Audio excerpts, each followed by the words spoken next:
Oke, kembali lagi bersama saya Ijazov. Untuk kali ini saya akan memberikan review untuk update dari aplikasi pembayaran sekolah digital. Jadi pada kesempatan kali ini, pada update kali ini di sini ada penambahan fitur yaitu laporan keuangan yang meliputi nanti laporan kas seperti ini ya.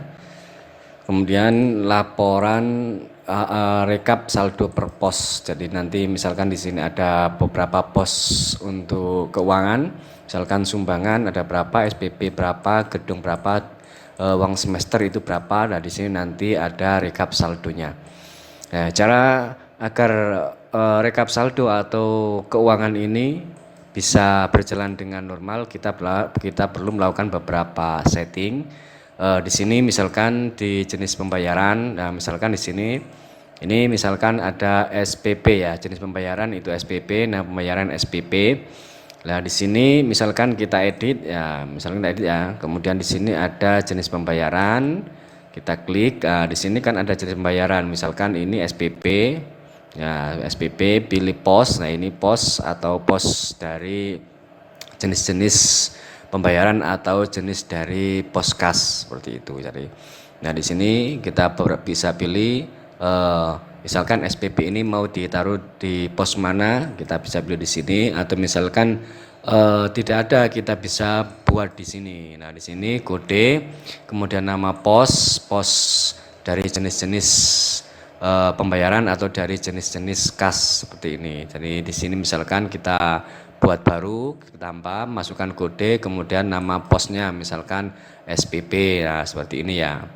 Di sini saya buat beberapa contoh dari pos sumbangan, SPP, gedung, dan semester. Nah, ini nanti tujuannya agar setiap pos dari kas itu nanti kita bisa melihat saldonya seperti itu.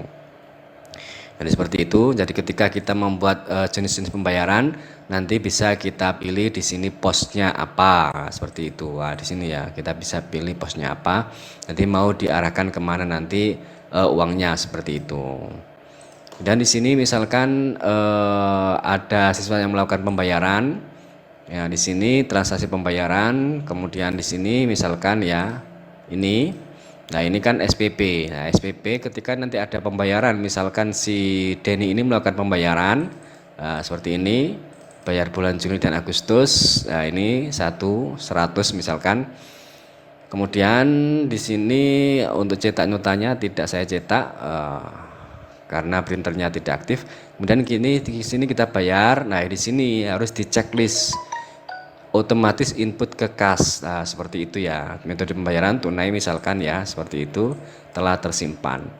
Ya, sehingga di sini di laporan kas ini di data kas ini ya, tanggal sekarang kita tampilkan seperti ini, maka di sini ada pemasukan SPP. Nah, pemasukan SPP jenis pos SPP. Nah, pembayaran SPP bulan Juni, bulan Juli, nah 50 sehingga ini saldonya selalu berjalan ya. Jadi penerimaan pengeluaran sehingga saldonya berjalan 100.000. Nah, seperti ini. Atau misalkan kita input manual juga bisa. Jadi selain kita input otomatis, kalau input otomatis berarti nanti setiap item, setiap pembayaran nanti akan diinputkan seperti ini. Tapi misalkan nanti diinputkan manual juga bisa. Kalau diinputkan manual berarti nanti saat pembayaran ini tidak perlu, misalkan ini ya. Jadi saat pembayaran itu kita tidak perlu di checklist jika itu nanti diinputkan manual. Misalkan ini 100.000 ya. Misalkan ini 100.000 bayar, lah ini di unchecklist sehingga dia tidak masuk ke kas. Itu kalau cara manual. Jadi cara manual berarti nanti ketika selesai pembayaran atau ketika mau pulang nanti bisa langsung diinputkan di sini kasnya. Nah ini pemasukan. Nah ini diinput di sini secara global. Misalkan dalam satu hari ini ada SPP sebesar 500.000. Nah itu 500.000. Kemudian di sini posnya SPP. Kemudian di sini penjualan siapa. Kemudian uraian. Kemudian nanti disimpan. Itu kalau diinput manual. Seperti itu ya. Kemudian di sini misalkan kita melakukan ada pengeluaran. Misalkan di sini ada pengeluaran 10.000. Kita pilih diambil dari posnya SPP. Nah, misalkan diberikan kepada, kita isi kosong, jika ada penerima ya kita isi, kalau tidak ada ya tidak usah.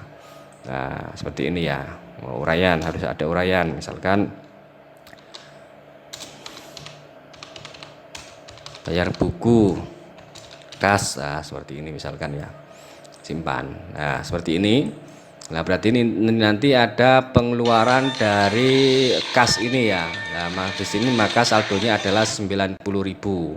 Di sini misalkan ada pengeluaran dari akun kas atau dari pos kas, maka di sini saldonya 90.000.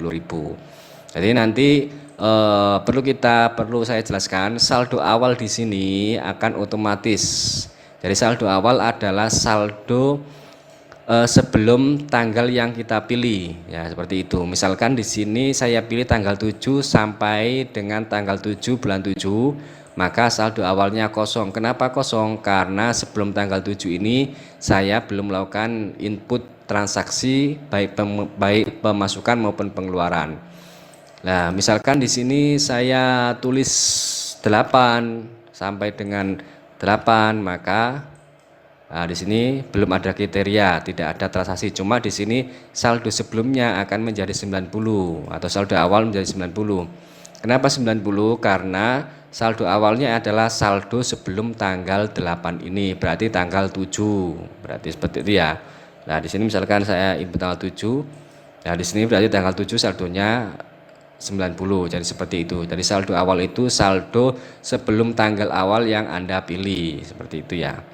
Kemudian di sini di laporan kas, ya sama tadi seperti ini laporan kas. Kemudian di sini ada rekap saldo per pos kas atau per akun. Nah, di sini kita tampilkan semua, berarti sumbangan masih ada 0, saldo SPP 990.000, gedung 0, semester 0. Nah, total saldo 90.000. Jadi seperti itu untuk penambahan fitur dari aplikasi ini. Jadi untuk Anda yang sudah menggunakan aplikasi ini, nanti Anda bisa update dengan download kembali di email lalu install. Oke, dari saya cukup sekian dan terima kasih.